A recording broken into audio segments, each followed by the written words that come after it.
नमस्कार। कैसे हैं आप? मैं हूं मनीष ठाकुर और आप देख रहे हैं द व्यूज मीडिया। क्या इस देश की अदालतें विचारधाराओं से प्रभावित होने लगी है? क्या इस देश की अदालतें अब राजनीतिक दलों की तरह विचारधाराओं से प्रभावित होकर फैसले करती हैं? क्या असम से लेकर महाराष्ट्र तक, राजस्थान से लेकर पंजाब तक, जयपुर से लेकर दिल्ली तक अदालतों के फैसले विचारधाराओं से प्रभावित होती हैं? एक पत्रकार अमन चोपड़ा को राजस्थान पुलिस राजद्रोह के खिलाफ में नामजद कर लेती है। एक जगह से नहीं, तीन तीन जगह से। तब जब दो जगह से उसके द्वारा नामजद और जारी गिरफ्तारी वारंट पर जयपुर हाईकोर्ट रोक लगा देता है। इसी ढंग की स्थिति पंजाब में होती है। दिल्ली में भाजपा के एक कार्यकर्ता दिल्ली की आम आदमी पार्टी की सरकार के खिलाफ ट्वीट करता है तो पंजाब से वारंट जारी होता है और उस बग्गा की गिरफ्तारी के लिए पंजाब पुलिस दिल्ली आ जाती है। बिना दिल्ली पुलिस को सूचना दिए उसे लेकर भागती है और फिर दिल्ली पुलिस सजग होती है। वो दिल्ली पुलिस, वो अमित शाह की पुलिस जो सालों से अपनी निष्क्रियता के लिए अपमान झेल रही है, वो पुलिस सक्रिय होती है। हरियाणा पुलिस को निर्देश देती है कि दिल्ली से फलाना नंबर की गाड़ी जा रही है कुरुक्षेत्र, उस गाड़ी को पकड़ लिया जाता है। उसमें पंजाब पुलिस होती है और पंजाब पुलिस पर अपहरण का आरोप लगता है और फिर पंजाब पुलिस के हाथ से हरियाणा पुलिस तजिंदर बग्गा को छुड़वाती है और दिल्ली पुलिस को सौंप देती है। तीन तीन राज्य की पुलिस एक बीजेपी कार्यकर्ता की तलाशी में भागती है। ऐसा नहीं कि बीजेपी कार्यकर्ताओं के लिए इस कदर अमित शाह सक्रिय हैं। इन पे आरोप लगता रहा कि बंगाल में बीजेपी के कार्यकर्ता लगातार मरते रहे, लेकिन बीजेपी के कान पे जू नहीं रेंगता। इस देश का गृह मंत्री चुप्पी लगाता है। लेकिन इसी प्रकरण में जब तजिंदर बग्गा का मामला आता है तो दिल्ली पुलिस ओवर एक्टिव हो जाती है। तेजिंदर बग्गा इतना बड़ा बीजेपी का कार्यकर्ता भी नहीं है। वो यूथ भाजपा का लीडर मात्र, एक सामान्य कार्यकर्ता मात्र है। कोई बड़ी जिम्मेदारी भी उसके ऊपर नहीं है। ऐसे में सवाल यह उत्पन्न होता है कि तेजिंदर बग्गा के लिए दिल्ली पुलिस इतनी एक्टिव क्यों होती है? दिल्ली पुलिस जो ही इतना एक्टिव होती है, वहीं से पंजाब पुलिस मोहाली से एक वारंट जारी कर दिया जाता है और फिर उसे गिरफ्तारी वारंट मान करके उसी बग्गा को गिरफ्तार करने का आदेश होता है।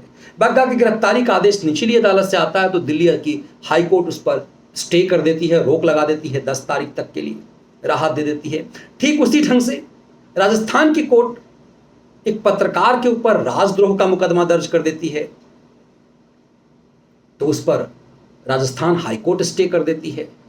इन लोअर कोर्टों का खेल कमाल का लगता है। ठीक उसी ढंग से महाराष्ट्र में यही खेल होता है। महाराष्ट्र में पत्रकार अर्नब गोस्वामी के खिलाफ कई तरह के मुकदमे दर्ज कर किए जाते हैं। जब वो फेल हो जाता है तो एक पुराना मामला खोला जाता है और उसके बाद उस मामले में अर्नब गोस्वामी को गिरफ्तार कर जेल भेज दिया जाता है।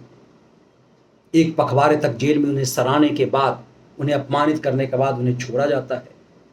अदालतों से फटकार मिलती है, लेकिन फिर भी वो महाराष्ट्र की सरकार एक बीजेपी नेता को सिर्फ हनुमान चालीसा पढ़ने की धमकी देने के नाम पर अरेस्ट कर लेती है। 14 दिनों तक उसे जेल में रखती है। उसके ऊपर भी राजद्रोह का मुकदमा वो कर देती है। ये राजद्रोह ना हुआ, मजाक बन गया। इतना ही नहीं, महाराष्ट्र गुजरात के एक नेता को असम पुलिस गुजरात से गिरफ्तार करती है, फिर उसे गुवाहाटी ले जाती है। वहाँ पर उसे अदालत में पेश किया जाता है, उसे जेल भेजा जाता है। निचली अदालत उसे तुरंत जमानत देती है और जमानत देने के बाद कठोर टिप्पणी करती है अदालत टिप्पणी करते हुए कहती है कि पुलिस ने अपराधियों की तरह भूमिका निभाई है। इस पुलिस से ऐसी अपेक्षा नहीं की जानी चाहिए। ये पुलिस क्रिमिनल हो चुकी हुई है। ये आम आदमी को जिसे अपराधी मान लेती है उसे गोली चला देती है, उसे एनकाउंटर में मार देती है।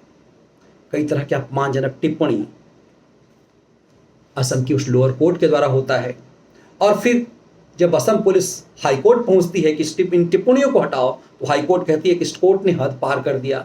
इस कोर्ट के व्यवहार से असम पुलिस और राज्य सरकार का मनोबल गिरा है और इस तरह से यदि अदालतों का रवैया रहेगा तो पुलिस का काम करना मुश्किल होगा।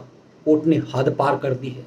तो क्या यह हद पार करने का रवैया जो अदालतों का दिख रहा है हाल में, असम से लेकर पंजाब तक, पंजाब से लेकर महाराष्ट्र तक, महाराष्ट्र से लेकर दिल्ली तक, गुजरात से लेकर असम तक, ये रवैया क्या इस देश के लोकतंत्र को घायल करने वाला है? क्या अदालतों के इस रवैये से ऐसा नहीं लगता कि अदालतें, इस देश की निचली अदालतें विचारधाराओं से प्रभावित होने लगी है? डेमोक्रेसी में न्यायपाल का नहीं, कार्यपालिका प्रभावशाली होती है, क्योंकि वह जनता के द्वारा सीधे चुनी हुई होती है और इस देश का संविधान भी द पीपल ऑफ इंडिया कहता है। ऐसे में इस पूरे प्रकरण में आपको दिखाई दे रहा होगा कि हर राज्य की अदालतों का पिछले एक पखवाड़े में जो व्यवहार रहा है, चाहे वो नवनीत राणा को लेकर रहा हो, चाहे वो जिग्नेश मेवानी को लेकर के रहा हो, चाहे वो पत्रकार अमन चोपड़ा को लेकर रहा हो, चाहे वो बीजेपी के लीडर तजिंदर बग्गा को लेकर के रहा हो, हर मामले में राजद्रोह ठूंसा गया। ऐसा लग रहा है जैसे राजद्रोह ना हो, मजाक हो गया हो, एक पत्रकार के ऊपर भी राजद्रोह। अभी तमाम चीज़ें कई सवाल उत्पन्न करते हैं कि इससे फ़ायदा किसको होता है। इस डेमोक्रेटिक व्यवस्था में प्रताड़ित करने वालों को हमेशा क्षति होती है और प्रताड़ना झेलकर फाइट करने वाले हमेशा प्रभावशाली होते हैं। दिलचस्प ये है कि अमन चोपड़ा पर पूरी पत्रकार बिरादरी की चुप्पी है, उस बिरादरी की जो असहिष्णुता, इनटॉलरेंस की बातें करता है और जो लोग खुल करके सरकार और सिस्टम का मजाक उड़ाते रहते हैं देश और दुनिया में, उनके खिलाफ रत्ती भर यदि कोई कार्रवाई हो जाए तो इनटॉलरेंस का मुद्दा हो जाता है।